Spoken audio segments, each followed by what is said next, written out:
Sanctuary cities are making it very difficult to arrest the criminals. For instance, Chicago, very well educated. They've been educated how to defy ICE, how to hide from ICE. They call it know your rights. I call it how to escape arrest. Chicago has learned the lessons of the brutal winter in Minneapolis at the hands of federal ICE agents and is preparing in case of another major crackdown here. Everybody hear me? All right, great. Thank you so much. Thank you so much for joining today. So, what is it that really keeps us safe in moments like this, right? Things are very scary. There are armed, masked agents with seeming impunity in our neighborhoods, in our cities, etc. Diego Morales is a founder of Puño, an immigrant rights organization in Chicago's Pilsen neighborhood. Today, he and fellow activists are leading a Know Your Rights training to just over 100 people from the area. Our general kind of model would prioritize, if you can, to try to connect with the person that is being kidnapped, to find key information, somebody that you can connect with, so that we can find out where that person is being taken to and connect with their family who may need support. Training sessions like these now happen regularly all over Chicago, where locals are worried that federal immigration agents will return in force in the spring. We've been mobilizing to arm our neighbors, our neighborhoods, our communities with knowledge and connection and organization in order to defend our communities and to fight back against this federal administration. For 2 months last year, hundreds of ICE agents deployed to Chicago. There were scenes of chaos across the city as residents tried to prevent raids and fight for the release of detainees.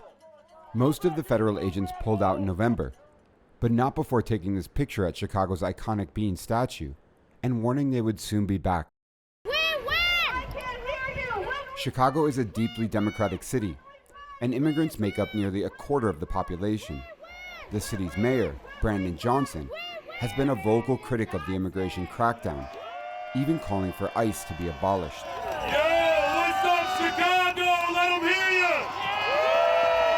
I want to make this point absolutely clear.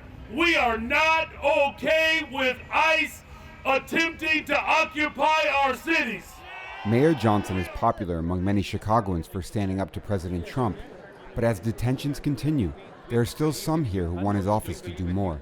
We saw that there was a potential there, but what we're seeing afterwards is not. But that executive order to make sure that, listen, we as a community council, we have addressed the issues, found solutions, and we protect each other.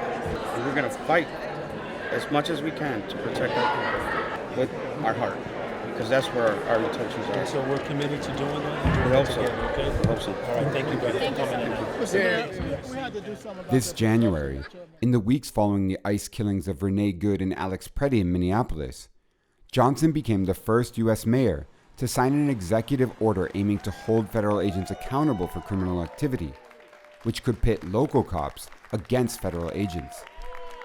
In an ideal situation, we would not ask our local police department to do this, right? As I said, in a normal situation, the federal government would hold itself accountable. But what we all witnessed in the city of Minneapolis was absolutely a grotesque action by the federal government. Across the city right now, you have a lot of community organizations that are going around trying to educate their neighbors about know your rights. Is that something that you think is helpful? Is it something that you support? Yeah, so look, I support the effort to make sure that our residents know their rights. And so as we build the organizing operation on the ground across the city, it's something that I'm witnessing across this country, where you're seeing civil rights level of training and engagement across America to push back against this tyrant in the White House. Johnson works closely with local groups, like the Illinois Coalition for Immigrant and Refugee Rights. We are moving at lightning speed right now in some ways, and in other ways it feels like we're not moving fast enough. The organization has helped lead the movement in Chicago, in part by learning from the experience of other cities. One of the most important things that we did at the start of all of these escalations was hear from our counterparts in DC and in LA, because that's where we saw things first happening. We learned from them, they shared their best practices, and we took those learnings and we applied them here in Illinois.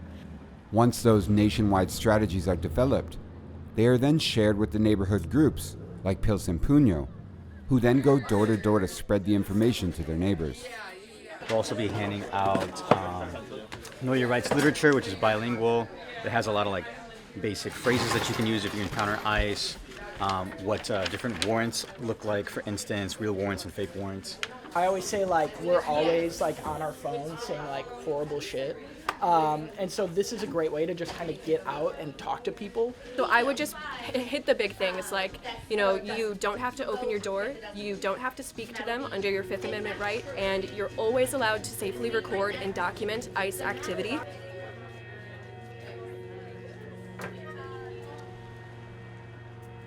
This is the moment in which us as everyday Chicagoans, everyday Americans, are going to be put to the test in utilizing every aspect of connection we have to our city, to our neighborhood, to resist this. We're preparing for potentially some of the agents going back in March. Okay. It's going to require not just rapid response, not just people showing up and filming ICE. It's going to require a huge political movement, a political shift in the United States.